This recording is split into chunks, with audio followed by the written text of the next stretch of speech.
What is good, YouTube? Warstu here with a video on the DC universe. So, we're going to talk about Superman movie, we're going to talk about Batman, we're also going to talk about Supergirl, and we're going to talk about the DCU as a overall currently, because it's not started off very well. Creature Commandos average 500,000 views per episode. Now, people's argument is it's on HBO Max, it's on HBO Max. Stop comparing. I'm not comparing it to anything else. But 500,000 views is like less than a big YouTube channel. Let's be honest. Not very good. I get it. HBO Max isn't Netflix level. No one's comparing it to Netflix level or Amazon Prime, so on and so forth. So the DCU started pretty damn weak. Should have been pulling in the millions of range, seeing as everyone said how bad the Arrowverse is, and if you look at how high numbers Arrow started on, or even the Supergirl show, or even any kind of Arrowverse show, they were way higher than that. Animated or not, anime's a massive thing. So if it was good, people would have tuned in. I watched it. I mean, it was what it was. It wasn't great. It was okay. So, if you want to see the beautiful face behind the beautiful voice, check us out on Instagram at Warstu. Check us out on Twitter, Warstu. Right, let's get into it. So, I think the Superman movie is in trouble because TikTok has been banned. Allegedly. Nah, not allegedly. It's been banned now. In America. And apparently, TikTokers are so indicative to a movie. The Superman movie is in massive trouble. Just like YouTube views, just like trailer views, just like Twitter, just like Instagram. Online social media engagement, it's brand awareness, cool story, but it doesn't mean anything in the grand scheme of things. So, the post-credit scene has allegedly, actually it's not allegedly, it's from a trade, and this was posted a few days ago now. James Gunn has not debunked this, so Millie Alcock, Supergirl herself, will appear in Superman. So, let me get it straight. The Superman movie, right, has got so many characters in now that it's basically not a Superman movie. Now, I know what you're going to say. I'm not comparing it to anything else. So, the character list. Supergirl, Guy Gardner, Green Lantern, Hawkgirl, Rick Flag, Mr. Terrific, Ultraman, Maxwell Lord, Lex Luthor, the Engineer, Mesomorph, Crypto, of what we know about. Superman and Friend. Why do people keep saying this is a Superman movie? These are well-known characters. Guy Gardner, well-known character. Crypto, well-known. Ultraman, well-known. Maxwell Lord, well-known. I know you can't compare this to Guardians of the Galaxy. They were unknown characters. Hawkgirl is well-known. Throwing Supergirl in there after James Gunn well, let's be honest. When James Gunn yaps, he doesn't actually say much. James Gunn, I never even said she was in the movie. How much screen time is Millie Alcock getting in Supergirl and Superman Legacy? Okay, this is so far back, it was called Legacy. I never even said she was in the movie. So, you're throwing Supergirl in there. And I think the timing of this is really indicative, right? Because the timing of this was literally the same day that an insider comes out and states the Superman movie is going to be a massive success. Superman will be a massive hit. Everything else on their entire slate is questionable. Interest. Now, this article is from Variety, and it says, why would Warner Bros. Fire its marketing chief ahead of its riskiest movie slate in years? Riskiest. I don't really think it's riskiest. So it's interesting. So let's just go back to like quotes where we had, Tom Cruise absolutely loved The Flash. What is going on with the marketing team over at Warner Bros? An insider, now this is Variety, so it's a trade.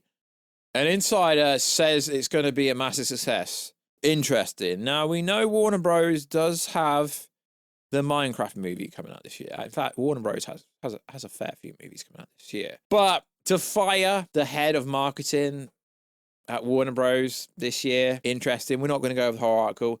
I just find it funny that Warner Bros. Marketing plan is so weird.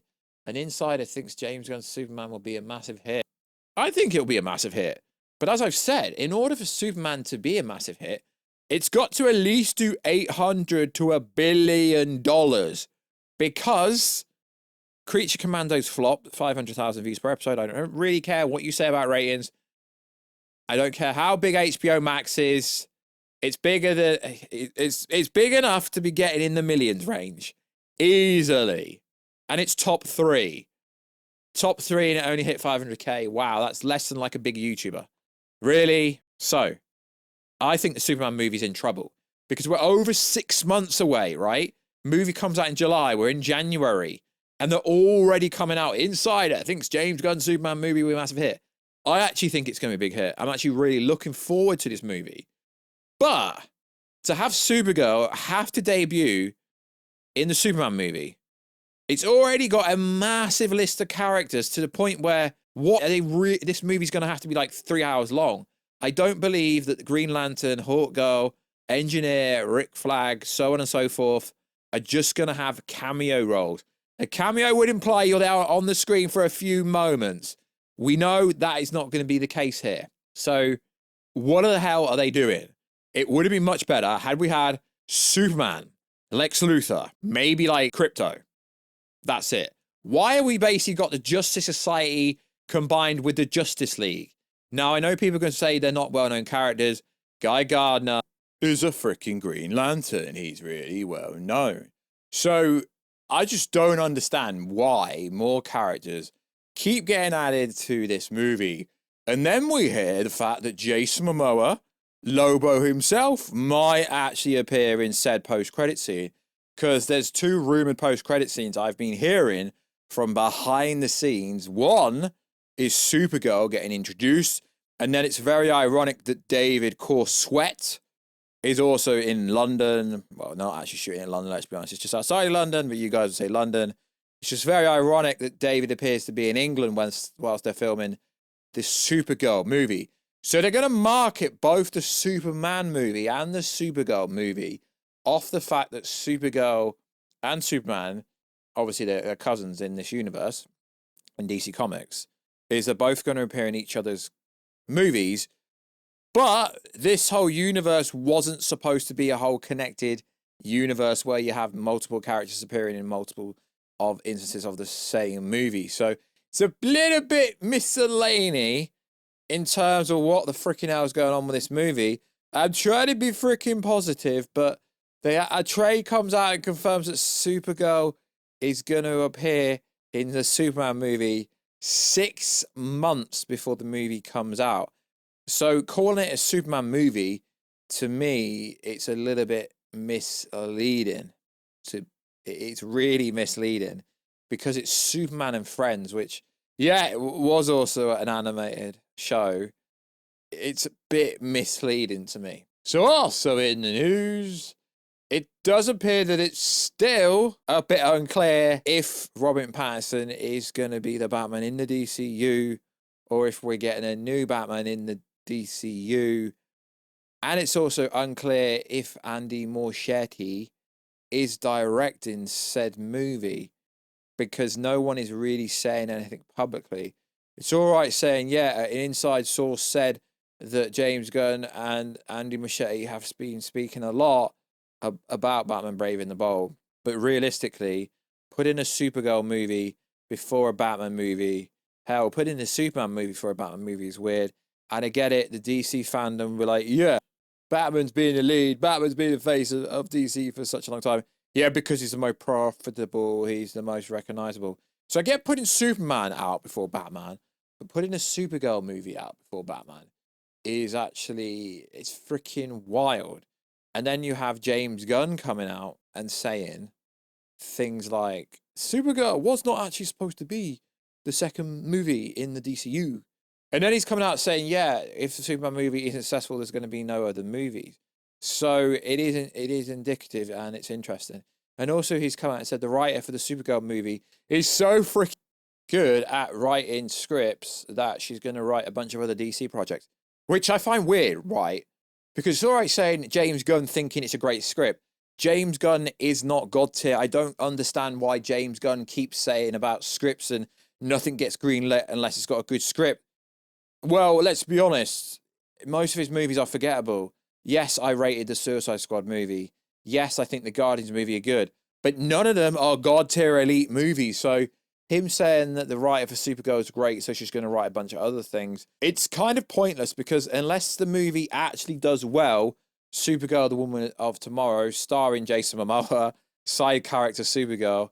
It's almost like Superman's becoming a side character in his own movie. Don't take what I say so serious.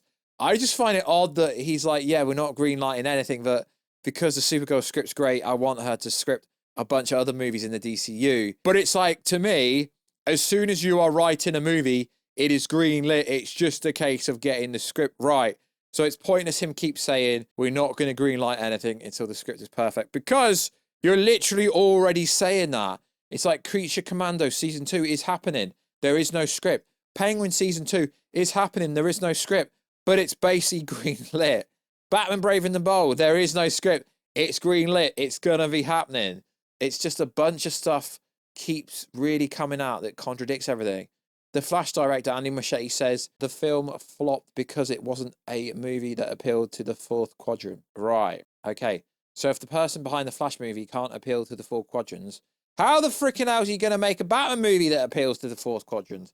And I guess you could say that it's due to the state of the DC universe because of Zack Snyder. Absolute nonsense, seeing as Snyder hasn't been a director in DC in over 5 years. How Snyder keeps taking the blame. The Flash was plagued by lengthy delays, off-camera issues with Ezra Miller. Now you're throwing him under a bus. It wasn't his fault, realistically. It was because the movie was just bad. That's realistically the issue. Aquaman 2 made more money, and that wasn't actually a good movie either. Let's just hope this Superman movie is great. And let's just hope we get some freaking Batman news soon, because that's what people want. Yes, Superman's cool. Yes, we want Superman. But we want the Batman DCU to start shooting. We want to start hearing who is the DCU Batman. Is it Alan Ritchson? Is it Jenkin Atkins? Could literally be anyone. Let me know down below who it should be. Pattinson could work. And I see people coming out saying, well, if Daredevil can work in the MCU, the Penguin can work in the DCU. Let's use the same energy. Well, the DCU is supposed to be PG-friendly. The MCU has been shifting to a mature audience for quite a while now. Deadpool and Wolverine was for mature. It's been shifting that way for a while. It is interesting. Let me know down below, guys. What do you freaking think about all this news? I'm actually really enjoying covering DC stuff again because there's actually stuff to talk about. So like always, guys, I will catch you in another video very soon. Catch you later.